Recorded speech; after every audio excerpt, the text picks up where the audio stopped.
Welcome to Recipes for 7 Life.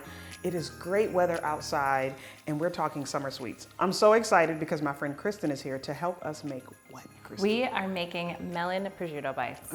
I'm so excited. Okay, tell us how to do this. So first we're gonna make the marinade. It's going to be honey, lime zest, and a flaky sea salt that you just mix together. I love a good flaky sea salt. And then you're gonna take a cantaloupe and a honeydew, and you're gonna use a melon baller, and you're gonna take the melon ball halves, put it in the marinade, stir that up, and let it sit for about a half hour. Do we need to chill it or?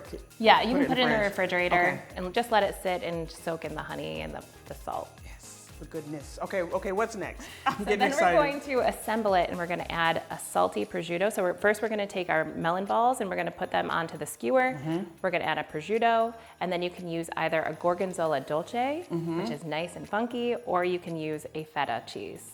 So we're gonna put them all together, sprinkle it with some mint, drizzle more honey and flaky sea salt on it, and you're good to go. This is feta. This is feta. Okay, so while I dig in, Kristen, tell everybody what you do because you're fabulous. Tell everybody what you do. So I'm the owner of Meet and Eat Charcuterie, which is a space designed to bring people together, connect experts to enthusiasts in the wine, charcuterie, cheese world.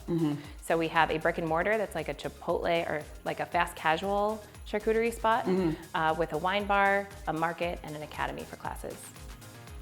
Let me tell you how good this is. Like, you taste the honey, you taste the Right. sea salt, that marinade is fabulous. You need this recipe. I would offer you one, but I don't know. No, I think you need one. Head over to wkbw.com/7life to get this super simple yet delicious summer treat recipe. It smells good.